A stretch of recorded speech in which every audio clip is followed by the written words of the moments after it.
Hello and welcome to my channel. My name is David Novak. I thought I would just give a progress report on this book. I've finished, what have I finished? The first 3 chapters of part 3, which is the beginning of volume 2.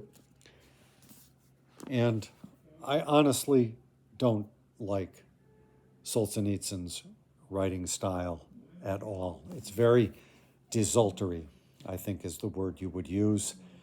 He cannot make a straightforward statement without interjecting some kind of sarcastic aside. And so it's sort of tedious to follow, and he makes these sarcastic interjections constantly, just over and over again. That said, I would suppose that there is some value to learning about the experience of the Gulag from a first-person participant. Although in volume 1, I believe he mentioned that probably about 60% of his time was in a relatively cushy position. It's understandable that somebody who is outside of it to a degree would be the person who is able to write a book about it. So that I don't disparage him for that, and he himself acknowledged that if he wasn't in a relatively cushy position, he would never have survived. And I certainly believe that. So he's a first-hand participant, and I believe he is trying to give a comprehensive overview of the system and the history of that system. And so he deserves kudos for the attempt.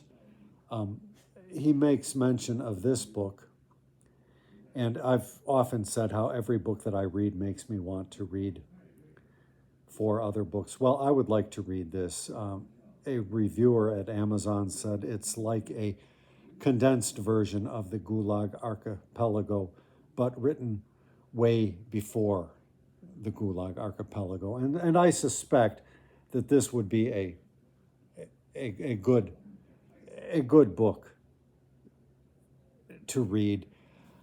I'll keep an eye out for it, but I don't particularly want to go back.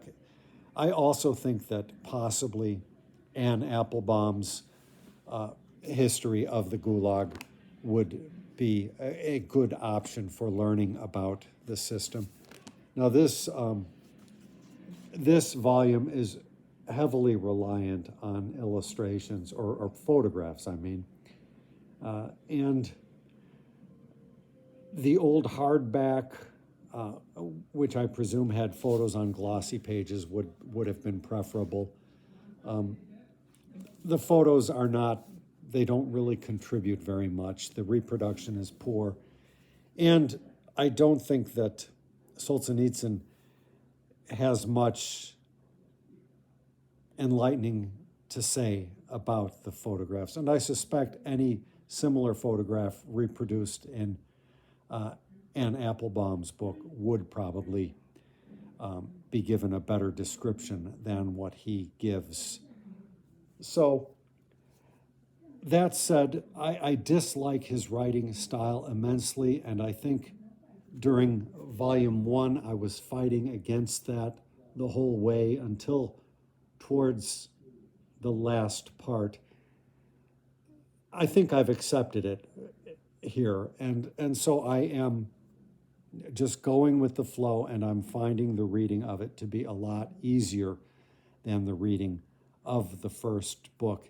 It's all information that it's probably good to know about, and more than that, I feel that, say he's talking about Russia in the 1930s, that having grown up here in the U.S., for whatever reason, my historical mind was focused so severely on Germany and then on the U.S. role in World War II that actually, when I read Vasily Grossman's Life and Fate, it was almost a shock to realize how much broader the theater was than what I had believed or what I had been taught. And this book is having a similar effect. You realize that the movement of the 20th century was broader than what was solely occurring in Germany. And so I am deriving pleasure out of this to a degree, and I think it's also useful in an instructive sense. It's coming along easier than I would have expected. If I see that other book, then I would be better able to judge whether you should just read that book instead of this. If you undertake something like this, it is not easy going, I have to say, but worthwhile. And I will leave my progress report there. Thank you for stopping by my channel.